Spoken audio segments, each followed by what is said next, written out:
Vamos a ver algunos ejemplos, hallar los límites indicados cuando existan de la función que tenemos expresada acá. Entonces vamos a estudiar un poco de qué se trata esta expresión de la función. Es una sola función que va a tener tres formas distintas de calcular las imágenes según el valor de X que yo quiera calcular. Entonces, haciendo un bosquejo, no es el gráfico de la función, sino simplemente haciendo un bosquejo de, según los valores de X, qué fórmula tengo que usar. Cuando X vale 1, me dice que la imagen es 2.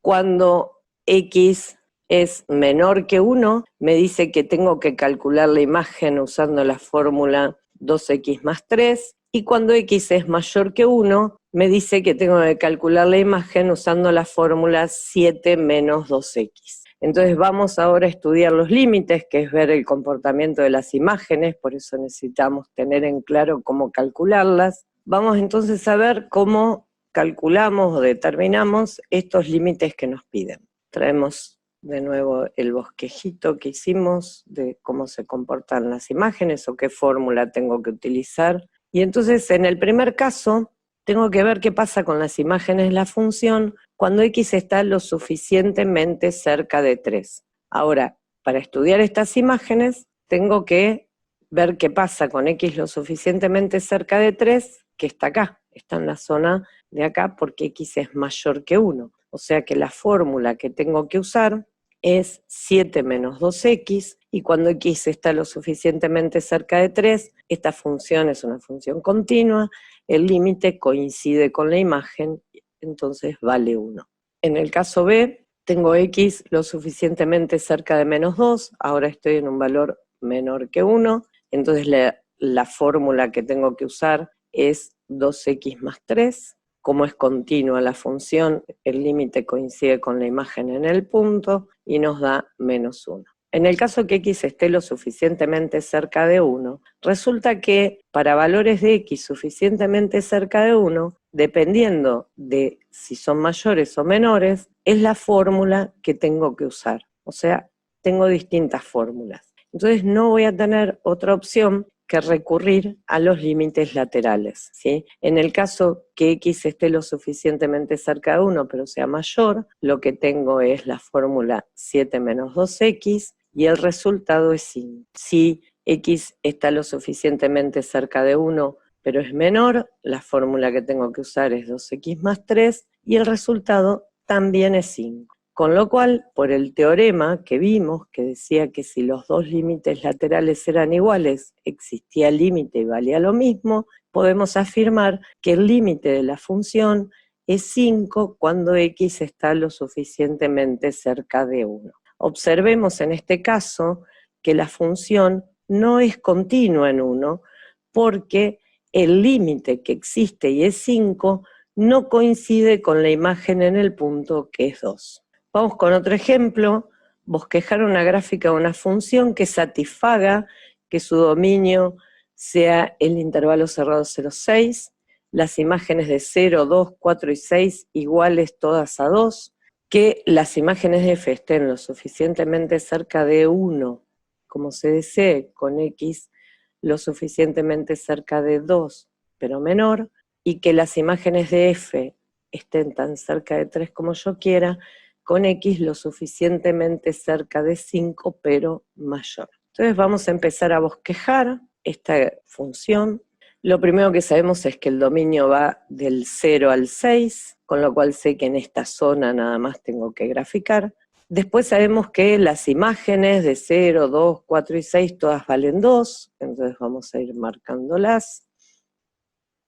Y ahora la otra información que tenemos que volcar es que cuando estoy lo suficientemente cerca de 2, pero por valores menores, las imágenes están cerca de 1. Entonces, en realidad, cuando estoy cerca de 2, tengo que andar por esta zona. Entonces podemos empezar a hacer un trazo como ese. Fíjense que no es única, hay infinitas opciones.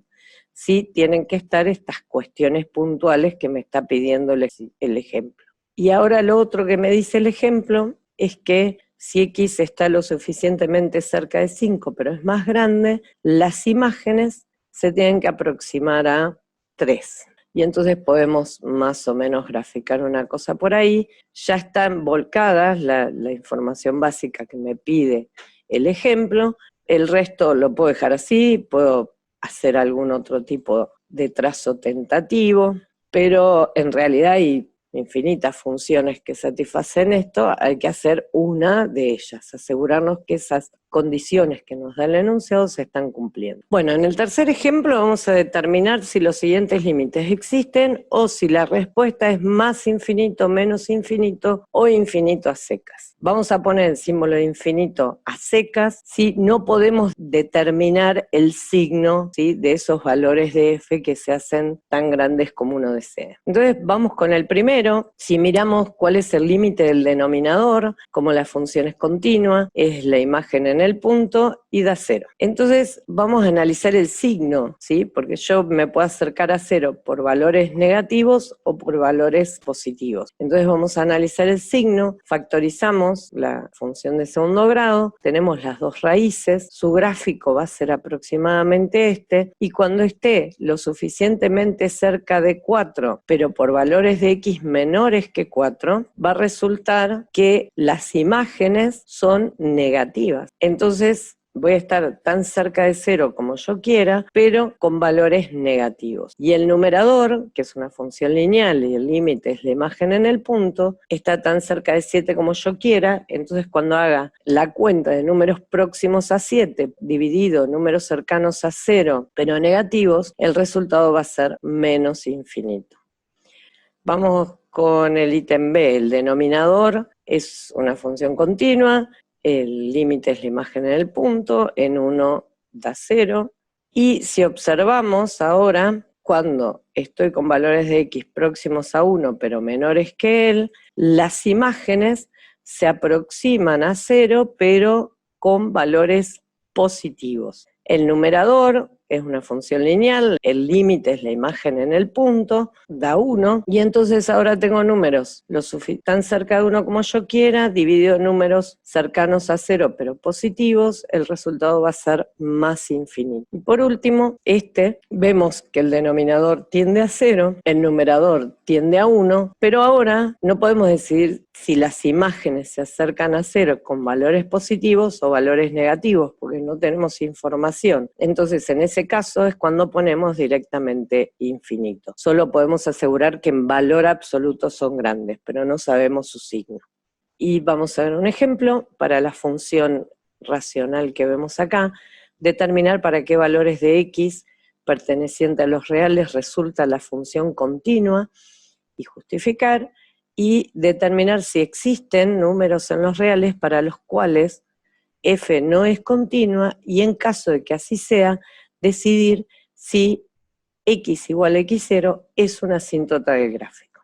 Entonces empecemos, tenemos la función, queremos ver si es continua, ¿sí?, para qué valores es continua. Como es una función racional, ya vimos que es continua siempre que x esté en el dominio, entonces lo único que tengo que hacer es buscar el dominio, que en este caso observando el denominador ya podemos expresar cuál es, y entonces la respuesta es que f es continua para todo número real que no sea ni el 0, ni el 2, ni el menos 2. Bueno, vamos al ítem B, que dice que si hay números reales para los cuales f no es continua, decidir si la recta esta es asíntota del gráfico. Nosotros vimos que f es continua para todos los números reales, menos para el 0, 2 y menos 2, o sea que estos son los 3 valores que el ítem B me está diciendo que estudie, donde f no es continua, y tenemos que ver si la recta x igual 0, o la recta x igual 2, o la recta x igual menos 2, es asíntota del gráfico de la función. Para eso, para ver si es asíntota, hay que calcular en los 3 casos el límite correspondiente. En los 3 casos, el denominador está tendiendo a 0, porque de hecho esos valores fueron ceros del denominador, que es un polinomio y es una función continua, y el límite es la imagen en el punto. Lo que tenemos que ver es qué pasa con los numeradores en cada caso. En el primer caso, también es una función de segundo grado, es continua, el límite es la imagen en el punto, da 6, Y entonces vimos que si tenemos el cociente de una función que tendía a 6 sobre una que tiende a 0, el resultado es infinito, y como da infinito, x igual 0 es asíntota vertical de la función. Cuando x0 es 2 y analizamos el límite del numerador, resulta que da 0. Y este caso no está contemplado en este teorema, porque el teorema dice que el límite de la función del numerador no tiene que ser 0. Entonces hay que operar algebraicamente con esta expresión para ver si podemos decidir el resultado del límite. Como este 0 del numerador lo obtuvimos de reemplazar la x por 2, lo que nos está diciendo es que 2 es raíz de esa expresión. Como es un polinomio, lo factorizamos, la otra raíz es 3, y entonces podemos simplificar el factor x menos 2, y como estoy con el límite, que x tiende a 2, o sea que no vale 2, puedo asegurar que es lo mismo que calculé el límite de esta nueva expresión, que resulta ser que da menos 1/8. Con lo cual, como da un número, no hay asíntota vertical en x igual 2. Y por último, cuando x vale menos 2, analizamos el límite, el denominador ya sabíamos que tendía a 0, el numerador tiende a 20, otra vez esto da infinito, y x igual menos 2 es asíntota vertical de la función.